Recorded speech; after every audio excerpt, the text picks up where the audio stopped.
Retention is now starting to become a very popular thing amongst men. Thankfully so. Very many men squander their vital essence seeking a pleasure that will only lead to pure disappointment. But we are not those men. Let's have some inner dialogue. We've been discussing a little bit about semen retention and becoming a more sophisticated version of yourself. That includes having better sexual control. You do not walk before you crawl. You do not crawl before you sit. And you do not sit before you hold your neck up. And much like the phases of development of a baby, the phases of development of a man on retention are like so. There are some children who may naturally have a quick level of development, just like there are some men who may elevate their level of development to be something that is very quick in relative to others. But today I want to discuss a little bit about my journey as it pertains to retention. And a book that was very helpful along this time. You see, monks and Eastern practitioners were far wiser than we. Modern medicine knows how to cure diseases, knows how to repair bones. But the culture within modern medicine does not tell healthy people how to become more healthy, more effective, and more physically and spiritually astute. Retention aims to do these things. Retention is the physical basis for a spiritual growth. Run that back. Retention is the physical basis for a spiritual growth. One more time for the people hard of hearing. Retention is a physical basis for spiritual growth. Before you can learn how to sexually indulge without expelling your precious seed, you must first learn many, many things. You must re-educate yourself entirely. A lot of us get sexual education when we are younger. Some of us in school, some of us through unfortunate events of adults misusing their power on us as children. Some of us benevolent and some of us malevolent introductions to our own nature. Regardless of how you got here, the result is still the same. We are taught to merely squander our essence and our energy. But there is a way out, especially for you beginners. Some men have been on retention for many years and have known about it for many years. I've been on it for around 10 now. Around 10 now.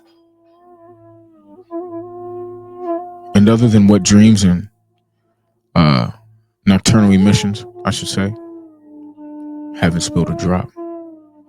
Not a single drop. Very difficult work. Over time, I'm going to give a bit of the game that helped me not drop. But I figured I'd start from the beginning. Get ready for the Patreon that's coming up too. where we can have some real deep dives into the real core of retention and how to practice it while still having a very sexually fulfilling life. It is an extremely difficult path. It took me about 7 years to master. 7 years. So I'm just now on the tail end of actually mastering this. But the first thing I did was read literature. This first bit of literature was pivotal in my growth. I'm not going to give the title away. You may do your research. You're going to have to hop on Patreon for some of this game. But without further ado, let's get into it. So most of young men come into knowledge of their sexual nature by obsessively ejaculating for many years of their life. And because they get used to this and their body adjusts similarly to a fat person or a person with an eating disorder that causes them to not eat at all, it causes the body to adapt. And so because they may not necessarily be aware of the negative changes that are occurring in their body, these adaptations become their new normal. Now, again, in school, we are not taught sexual education. We are taught sexual mechanics. Sexual education and sexual mechanics are vastly different. This literature is sexual education. Sexual mechanics, very different from sexual education. So let's dive into it. Within this particular text, I want to highlight something. This right here. Rhythm theory. Everything in the universe has its rhythm and cycles, and human beings are no exception. Women have monthly menstrual cycles. That is where they lose their sexual energy. They lose their sexual energy from a cycle that is not dependent upon their will. Men have a cycle that's dependent upon their will because ejaculation is a willful action, right? And although it is not very obvious, men also have cycles. According to ancient Taoist texts, men have certain time intervals in which they can ejaculate without doing harm to themselves. The periods of time between these intervals are utilized for replenishing lost vital energy and nutrients.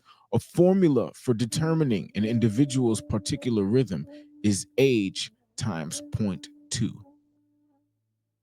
Equals frequency of ejaculation in days. What does this mean? What does this mean?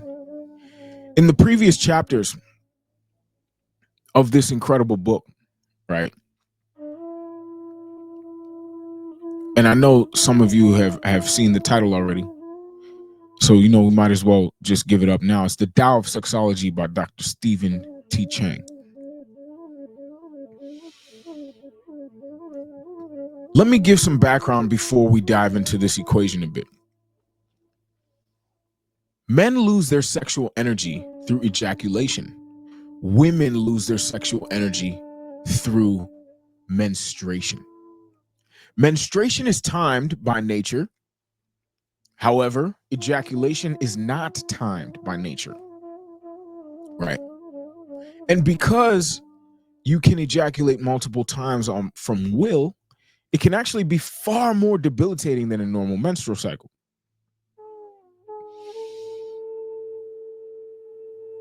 The uterine wall, blood, among other elements are released during a woman's menstrual cycle. But similarly to the egg being the sexual cell that's released, the spermatozoa is the sexual cell that is released for men. However, the seminal fluid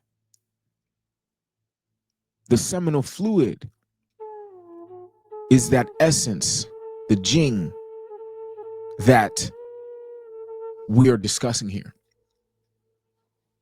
According to the Tao of Sexology, 100 drops of water equals 1 drop of blood.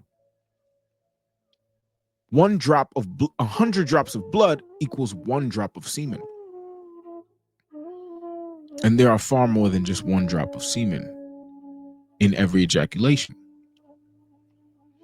So if you look at your body like an energetic bank account, your age times 0.2, right?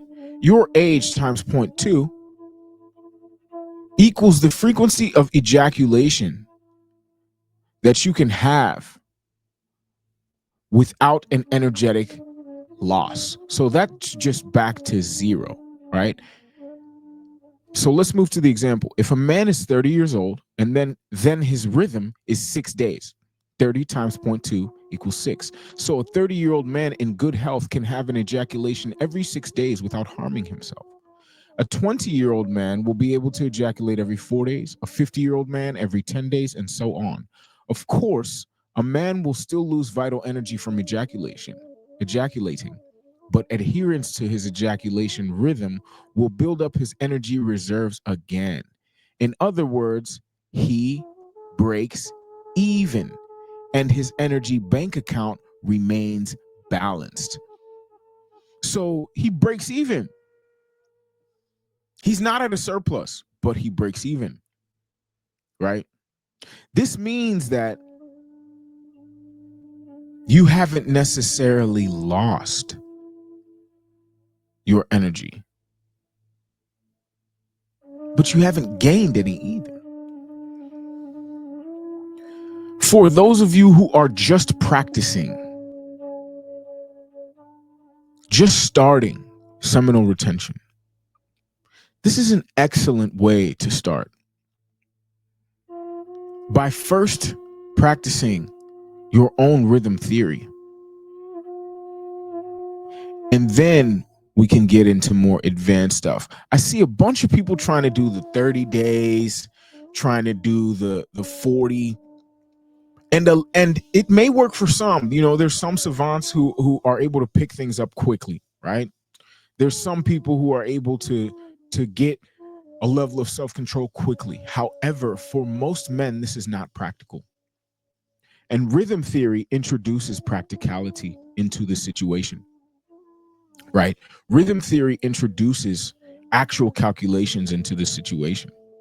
This was a great way that I started. I did this for about 2 weeks when I first started, but the energy that I gained from it made me so hungry for an energetic surplus that I didn't want to go back to 0. I didn't want to go back to 0. When your bank account is at 0, you're not happy. You're not in debt, but you're not happy, right? Everyone understands this concept with money. Very few can truly understand it with energy. We are going to continue discussing things like this on this channel as we grow into the most sophisticated versions of ourselves. Stay sophisticated.